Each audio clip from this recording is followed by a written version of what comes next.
Let's see.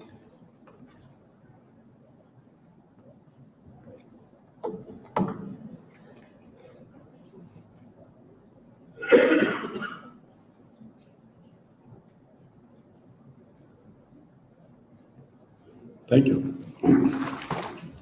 Bismillahirrahmanirrahim. Rabbi Zidni ilma, O Lord, advance me in knowledge. Now, what has been said by the worthy clinicians for the care of the mankind or for management of the diseases, now this backdrop knowledge comes through only by the research. So the backdrop, whether change of medicine, or change of technologies, or change of techniques, or revision of knowledge, or updation, or whatnot, comes through the research. So my point of view is, because I'm not a clinician, so what should be the direction of a research for any of the institution, for example, in today's case, for K4L Institute, say for example. So understanding bench to bedside research, now this is called as translational research, as from bench to bedside. But the question is, what do I mean it? Now these 15 minutes we will spend to understand how research findings can be translated into practice. Now, the traditional categories used to be that research could be either basic or applied. But then the question arises, what is a basic or applied research?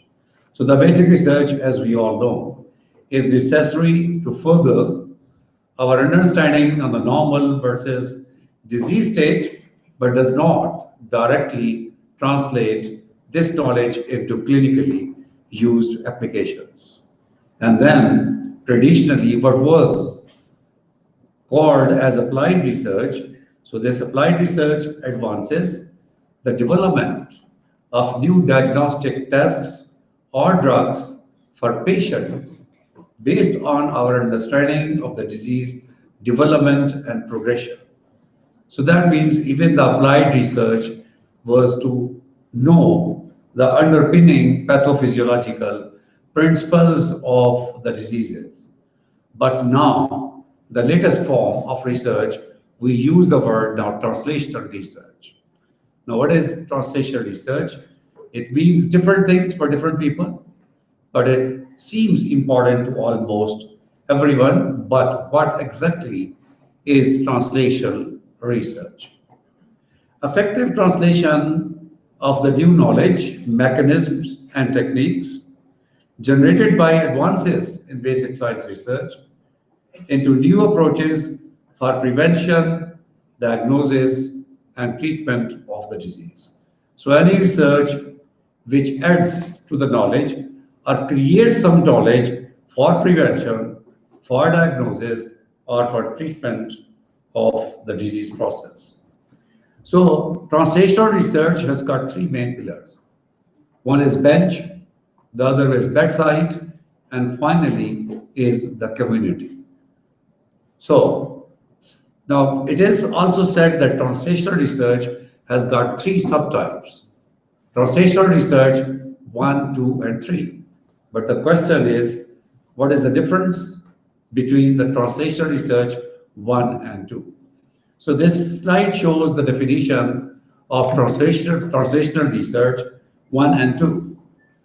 TR1, which is abbreviation for the translational research, is the transfer of new understanding of the disease mechanisms gained in the laboratory into the development of new methods for diagnosis, therapy, prevention, and their first testing in humans. First testing in human means there is a lot of importance of the animals to be used in research before they are used in human beings.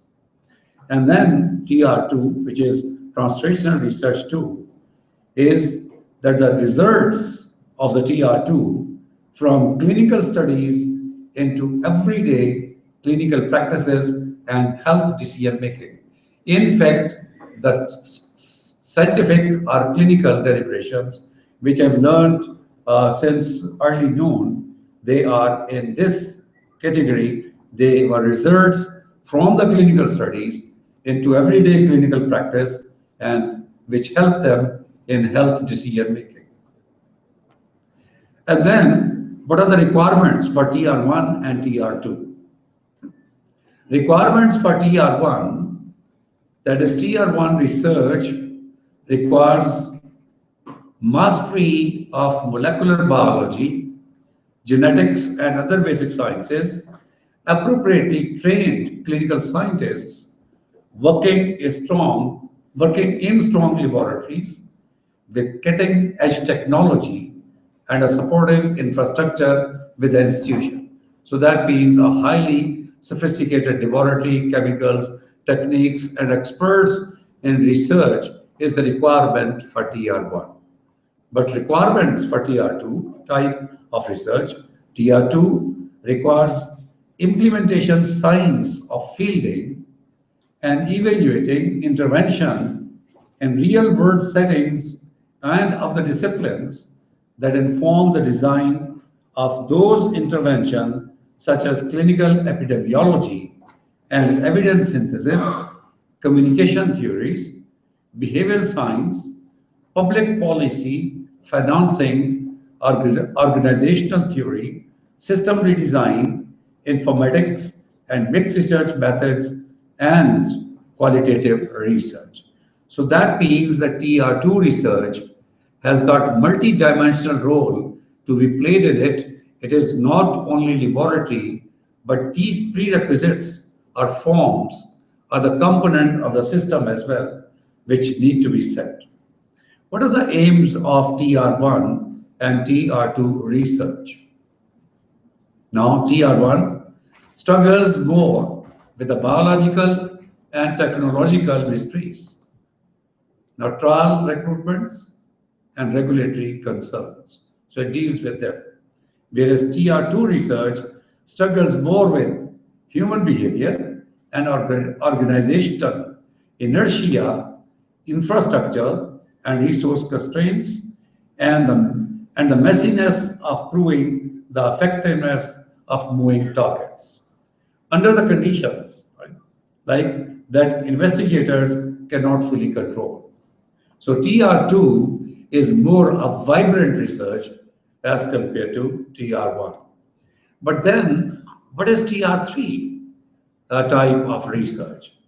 So third step of the translational research is termed as TR3.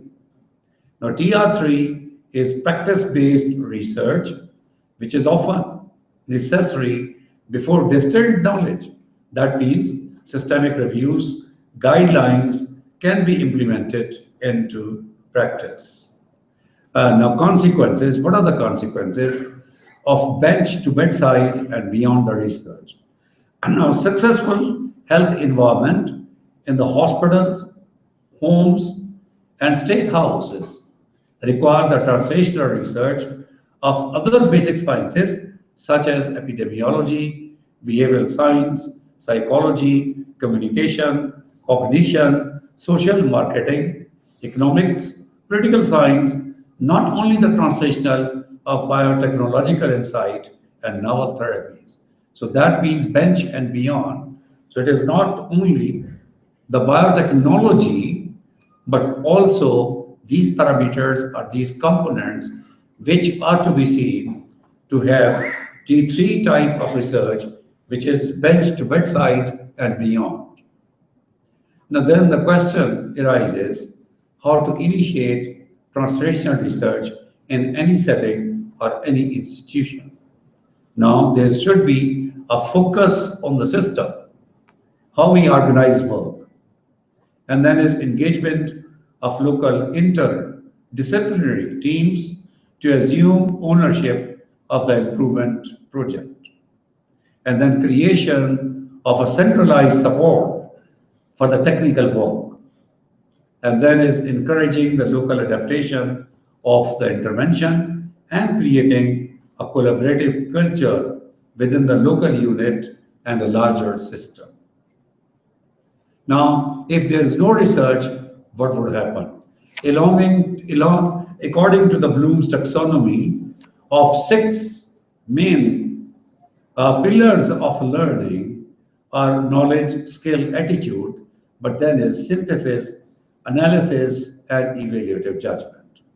So the synthesis, analysis, or evaluative judgment cannot be taught in the classrooms by any learning of strategies, cannot be taught in the boardrooms or in the bedside diagnosis.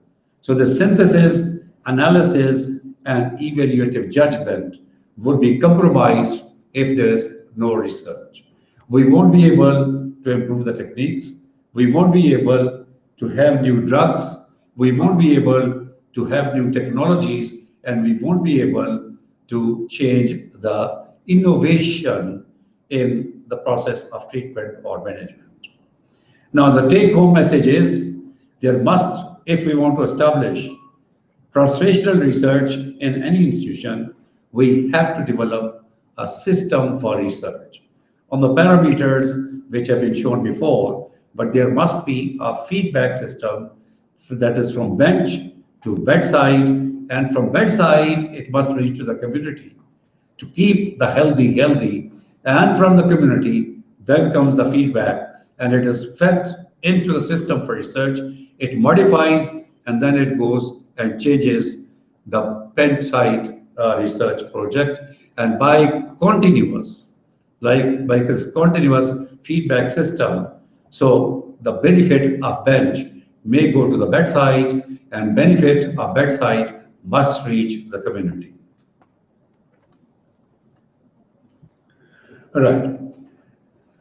Now, a famous saying, and there I was confused because 3 persons, when I went through the internet, now 3 people came that this is our say. Anyway, that is, don't delay, start it today. And then these are the references, JAMA of 2008, and translational research I came across through a paper, and there's no disclosure of any sort for this conference, for this paper. And thank you very much. And this is a front view of University of Health Sciences. University of Health Sciences will welcome anybody to have some sort of research, and we will please to assist you in any way to promote research in health sciences. Thank you very much.